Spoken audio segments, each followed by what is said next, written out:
என்னோட சேனல் நியூவா பார்க்குற friends RK Shashtik home cooking சேனலை சப்ஸ்கிரைப் பண்ணி லைக் பண்ணி கமெண்ட் பண்ணிக்கோங்க.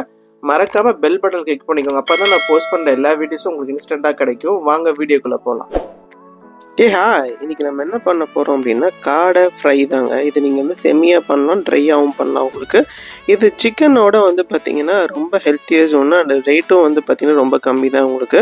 நான் இன்றைக்கி 3 காடை வாங்கி இந்த மாதிரி கட் பண்ணிவிட்டு வாஷ் பண்ணி வச்சுருக்கேன். நீங்கள் ஃபுல் காடையாக கூட நீங்கள் போட்டுக்கலாம். இப்போ அதுக்கு தேவையான பொருள் வந்து பார்த்தீங்கன்னா பெரிய வெங்காயம் இருக்கு இல்லையா, அதை புதுசாக கட் பண்ணிக்கோங்க. ஒரு தக்காளி நல்லா பொடியாக கட் பண்ணிக்கோங்க. அப்புறம் ஒரு மசாலாவுக்காக இந்த ரெசிபிஸ் எல்லாமே நான் ஆட் பண்ணியிருக்கேன். நான் இதுதான் வந்து ஸ்பெஷல் இன்க்ரீடியன்ட்டு இந்த இதுக்கு டிஷ்ஷுக்கு. ஸோ இது எப்படி பண்ணலாம் அப்படிங்கிறத வாங்க பார்க்கலாம். இந்த மசாலாவுக்கு வந்து மிக்ஸி ஜாரில் வந்துட்டு உங்கள் ஃப்ளேவருக்கு ஏற்ற மாதிரி கொத்தமல்லி நிறையாவோ அதிகமாகவோ கொத்தமல்லியில் ஆட் பண்ணிக்கோங்க. அதுக்கப்புறம் வந்து பச்சை மிளகா காரத்துக்கு ஏற்ற மாதிரி 1-2 ஆட் பண்ணிக்கோங்க. கருவேப்பிலை போட்டுக்கோங்க. இதுக்கு இஞ்சி பூண்டு பேஸ்ட் நீங்கள் போடல அப்படின்னா நீங்கள் இஞ்சியும் பூண்டையும் கட் பண்ணிவிட்டு கூட இப்படி ஆட் பண்ணிக்கலாம்.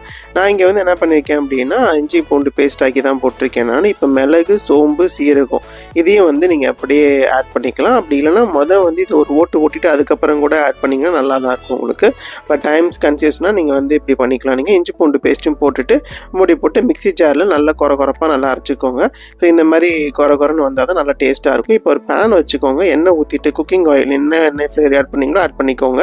அதுக்கப்புறம் பட்டை, சோம்பு, கிராம்பு இது 3 ஆட் பண்ணி பொரிஞ்சதுக்கப்புறமா நம்ம கட் பண்ணி வச்சுருக்க பெரிய வெங்காயம் இருக்கு இல்லையா, அதை போட்டு நல்லா அந்த பொன்னிறமாக ஆனதுக்கப்புறமா தக்காளி ஆட் பண்ணிக்கோங்க. தக்காளி வந்து இந்த லைட்டாக தோல் பிரிஞ்சு வரும், அதான் கன்சிஸ்டன்சி உங்களுக்கு.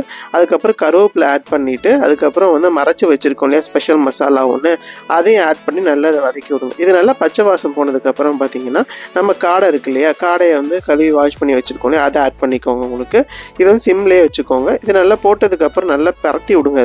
இதில் அந்த மசாலா வந்து காடை ஃபுல்லாக வந்து அப்ளை ஆகிற மாதிரி பார்த்துக்கோங்க.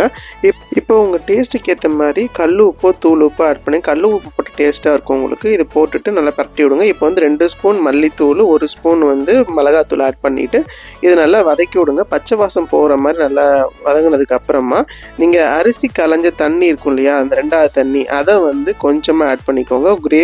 கிரேவி தனியாக வேணும் இன்னொரு கப் கூட நீங்கள் ஆட் பண்ணிக்கலாம். நம்ம கொதிக்க விட்டுருங்க நல்லா மூடி போட்டு.